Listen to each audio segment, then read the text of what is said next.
Madalas mga lalaki nating boksingero ang dumadayo at lumalaban sa bansang Japan, pero medyo kakaiba itong paksa na ating pag-uusapan dahil babaeng boksingero naman ang lalaban sa bansang Japan.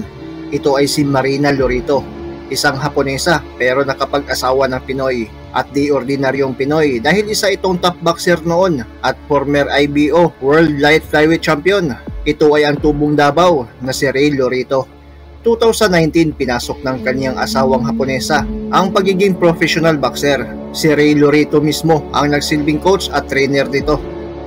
Nagkaroon ng sunod-sunod na panalo at taong 2023 ay nakuha agad niya ang pagiging Japanese minimum weight champion. Kasalukuyang may undefeated record itong si Marina Lorito na 6 wins, 0 loss, 2 tabla.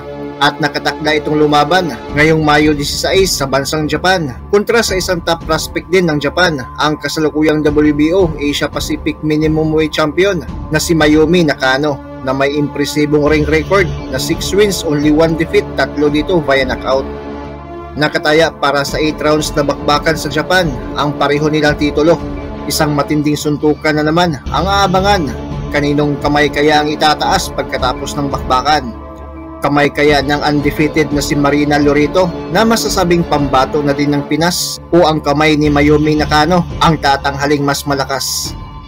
Bago ang laban nila ay muli muna nating balikan laban ni Marina Lorito na kung saan nakuha niya ang kauna-unahan niyang titulo, ang Japanese minimum weight title via unanimous decision kontra kapwa Hapon na si Sarasa Ichimura na nangyari noong April 9, 2023 sa Toyonaka, Tokyo, Japan.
Champion.